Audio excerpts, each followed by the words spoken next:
en primer lugar, buenos días y queremos mostrar nuestro más sincero agradecimiento al comité organizador por darnos la oportunidad de estar hoy aquí con todos ustedes.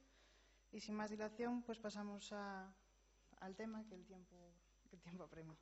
En primer lugar, queremos hacer una breve introducción sobre el concepto de Galaecia para introducirnos tanto geográfica como cronológicamente. Decir que el concepto de la Galaecia es una realidad cambiante a lo largo del tiempo, que en un primer lugar se denominan galaicos a los pueblos que integraban el noroeste de la península ibérica, pasando a englobar poco después los conventos jurídicos de Lucus Augusti y Bracara Augusta. Los primeros contactos de Roma con el noroeste los tenemos atestiguados a partir de las fuentes arqueológicas, a raíz de las fuentes materiales que dejan en los castros costeros. Desde las fuentes tenemos las menciones a las expediciones romanas al noroeste, donde no me detendré, ya que es a modo de introducción.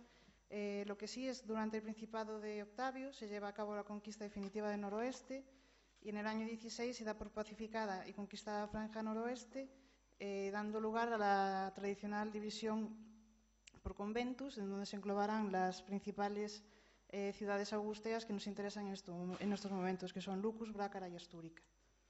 Los cambios en el sistema se producirán a partir del año 284 después de Cristo, momento en el que sube al trono Diocleciano. Con la creación del sistema tetrárquico se procedió a la reorganización del sistema administrativo imperial. Se dividieron así las provincias en diócesis que estaban supervisadas por vicarios.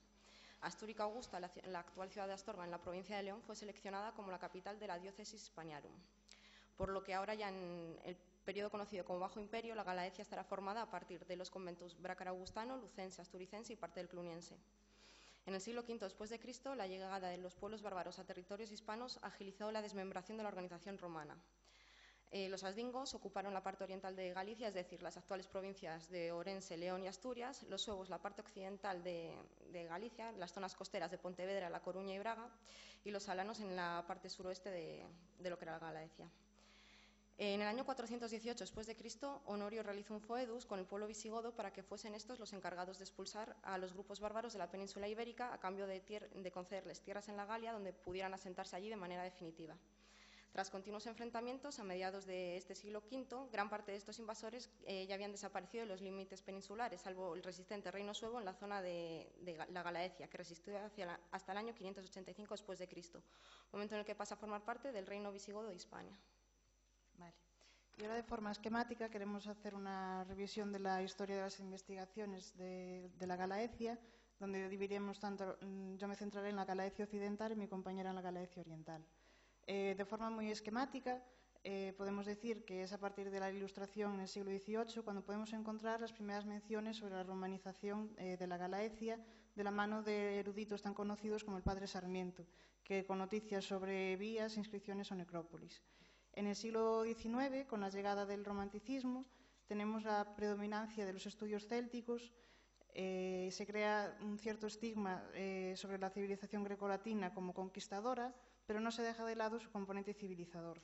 En este momento contenemos nombres tan importantes como son López Ferreiro, García de la Riega y Oviedo Arce. A finales del XIX tenemos dos instituciones de vital importancia, que es la Comisión Provincial de Monumentos Históricos y Artísticos de Orense y la Sociedad Arqueológica de Pontevedra.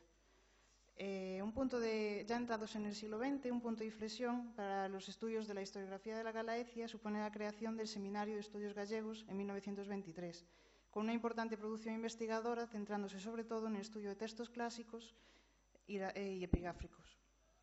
Tras la Guerra Civil, la actividad investigadora la centralizará el Instituto Padre Sarmiento de Estudios Gallegos, desde el CSIC, publicando novedosos trabajos. Queremos destacar también que en los años 40 se verá el nacimiento del grupo Marcelo Macías y García, que continúa hoy en día fomentando la investigación en aspectos de la antigüedad y la arqueología. Un punto de inflexión muy importante serán los años 50. Dos momentos son muy importantes para las investigaciones. El primero de ellos es la celebración del tercer Congreso de Arqueología Nacional en Galicia y la implicación y el apoyo de Álvaro Dors en el estudio de la epigrafía galaica. Este momento álgido fructifica en los años 60 en la Universidad de Santiago de Compostela con la denominada Escuela Balil. Los estudios sobre el mundo romano se realzan definitivamente asumiendo métodos rigurosos y científicos. De esta escuela saldrán los principales investigadores y arqueólogos que producirán conocimiento científico a lo largo del siglo XX y hoy en día. Los años 80 están marcados, como todos sabemos, por el traspaso de las competencias culturales a las comunidades, asumiendo estas la responsabilidad en gestión de los recursos arqueológicos y museográficos. Es un momento de vital importancia, pues en estos años se están excavando yacimientos emblemáticos para el noroeste y sobre todo para la historia de la Galaecia. Desde el Servicio de Arqueología destacamos que se comienza a publicar las series de investigación, memorias e informes, cuyo objetivo es recoger toda la información y publicación de las actividades arqueológicas que se llevan a cabo. Lamentablemente, esta serie se deja de publicar a principios de los 90, resurgiendo brevemente entre el 2006 y el 2007. En los años 90 se caracterizan por la institucionalización de la investigación y las actividades arqueológicas y el surgimiento de nuevos centros de investigación a los que me haré referencia un poco más adelante. Para la parte oriental de la Galaecia, actualmente el territorio que comprende esta parte de la provincia romana abarca diferentes comunidades autónomas del país, por lo que voy a hacer una enumeración muy breve de las principales instituciones de la misma y centrándome sobre todo en la parte leonesa y asturiana. Luego ya en la publicación abarcaré más territorio. Por eso, los primeros estudios del pasado romano son los producidos por el padre Manuel Risco y el agustino Enrique Flórez en el siglo XVIII. Estas son recopilaciones de restos romanos halladas sobre todo en la provincia de León y que fueron recogidos en un capítulo a modo de catálogo dentro de la obra general denominada como España Sagrada. A mediados del siglo XIX, y para paliar los daños que el patrimonio histórico y artístico había sufrido por la desamortización eclesiástica, se crearon las comisiones provinciales de monumentos, gracias a las cuales en el año 1869 se fundó el Museo Arqueológico de León. Y dentro de este hay que destacar la figura del padre Fidel Pita.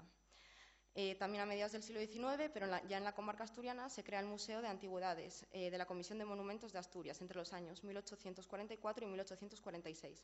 Esta es la primera institución estable encargada de la protección del patrimonio cultural de Asturias, conforme al Real Decreto del año 1844. A finales del siglo XIX fue cuando comenzaron a realizarse las primeras excavaciones urbanas en la provincia leonesa, concretamente en el último cuarto del siglo XIX, sacando a la luz los importantes restos de los dos asentamientos principales de dicha provincia, en Legio, la actual ciudad de León, con los restos de la Legio VI y VII, y en Astúrica Augusta, Astorga, con los restos de la X.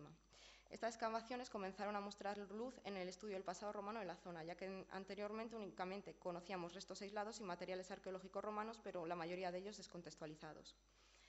Realmente, es a mediados del siglo XX cuando se asientan las bases de la denominación romana de estos lugares. Se podría dar incluso un año concreto, el año 1950, cuando Antonio García Bellido pronuncia una conferencia en la capital leonesa sobre su pasado romano. Comienza a estudiarse el pasado romano y a darlo a conocer gracias a la celebración de eventos, entre los cuales destaca el Congreso Internacional del 19º centenario de la fundación de la Legio VII Gémina, en el año 1967, y el Congreso Internacional de Astorga del año 1986. En el año 1985, la competencia en materia de patrimonio cultural se transfiere a la Comunidad Autónoma de Castilla y León, y en los años 90 del mismo siglo el Ayuntamiento aprueba las normas urbanísticas de protección del patrimonio arqueológico, que están incluidas dentro del Plan Especial de Ordenación, Mejora y Protección de la Ciudad de León, que supuso un fuerte impulso para la arqueología local. Es la época también en la que se impulsa el trabajo arqueológico, y unos años antes, en 1982, hay que destacar también en territorio asturiano la creación del Plan Gijón de excavaciones arqueológicas. Llegados a este momento y nos situamos en el momento actual, y queremos destacar que la dinámica seguida en los años 90 no es que disminuya, sino que la capacidad de producción y gestión de la arqueología está más diversificada, multiplicándose los centros institucionales que ponen en marcha nuevos proyectos. Desde el punto de vista investigador, se produce una cantidad importante de conocimiento científico, que la mayoría de los centros aquí presentados cuentan con líneas editoriales, revistas o publicaciones, desde donde se pueden difundir las novedades en este ámbito. Para la evolución de la arqueología en el siglo XXI queremos destacar la actividad desarrollada de tres instituciones que destacan en estos años, que son las actividades arqueológicas desarrolladas por el CSIC con el grupo INCIPIT, la joven Universidad de Vigo con el grupo GEAD y la importante inversión que realiza en arqueología la Diputación de Pontevedra. Desde el ámbito del uso, son los centros de Miño, Porto y Conímbriga los focalizadores de las investigaciones relacionadas con el mundo romano y destacamos las actividades arqueológicas desarrolladas en torno a Conímbriga y a Brácara.